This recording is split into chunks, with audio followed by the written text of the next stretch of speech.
তারিখটা 26শে আগস্ট 1914। প্রথম বিশ্বযুদ্ধ শুরু হয়েছে মাত্র কয়েক সপ্তাহ আগে। দেশ জুড়ে বিপ্লবীরা মরিয়া হয়ে অস্ত্র খুঁজছে। রাসবিহারী বসু থেকে বাঘা যতীন সবাই প্রস্তুত বিদ্রোহের জন্য। কিন্তু অস্ত্র পাওয়া যাবে কোথায়? খুব সহজ উত্তরটা পাওয়া গেল হেমচন্দ্র ঘোষ ও উল্লাসকর দত্তের এক গোপন মিটিংয়ে। ব্রিটিশদের থেকে চুরি করেই অস্ত্র পাওয়া যাবে। লক্ষ্য জার্মানিতে বানানো 50টি মাউজার রাইফেল এবং 46,000 কার্তুজ, যেটি এসে পৌঁছেছে কলকাতার রডা কোম্পানির গুদামে।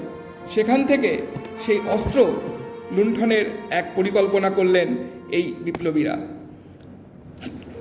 লালবাজারের কাছে ছাতাওয়ালা গলিতে একদম পুলিশ হেডকোয়ার্টারের নাকের তলায় বিপ্লবী অনুকূল মুখার্জি, বিপিন বিহারী গাঙ্গুলি এবং তার সহযোদ্ধারা ঠিক করলেন দিনের আলোয় সবার সামনে পুরো অস্ত্র লোপাট করবেন।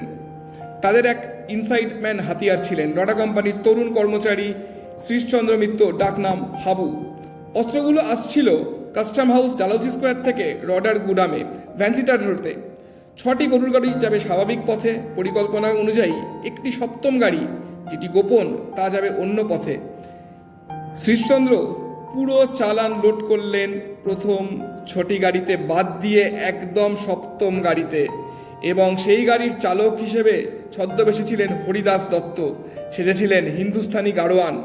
6টি গাড়ি তো ঢুকে গেল গুদামে, কিন্তু সপ্তম গাড়ি সোজা চলে পৌঁছলো কান্তি মুখার্জির গুদামে, ঠিক এইখানে মলঙ্গা লেনে।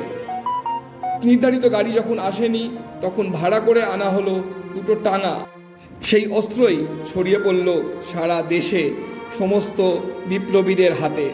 সামনেই দেখতে পাচ্ছেন বিপ্লবী অনুকূল চন্দ্রের বাড়ি, এবং তার সঙ্গে ছিলেন বিপিন বিহারী গাঙ্গুলি, গিরীন্দ্রনাথ বন্দ্যোপাধ্যায় এবং হরিদাস দত্ত, যাদের ভাস্কর্য আমরা শুরুতেই দেখেছি।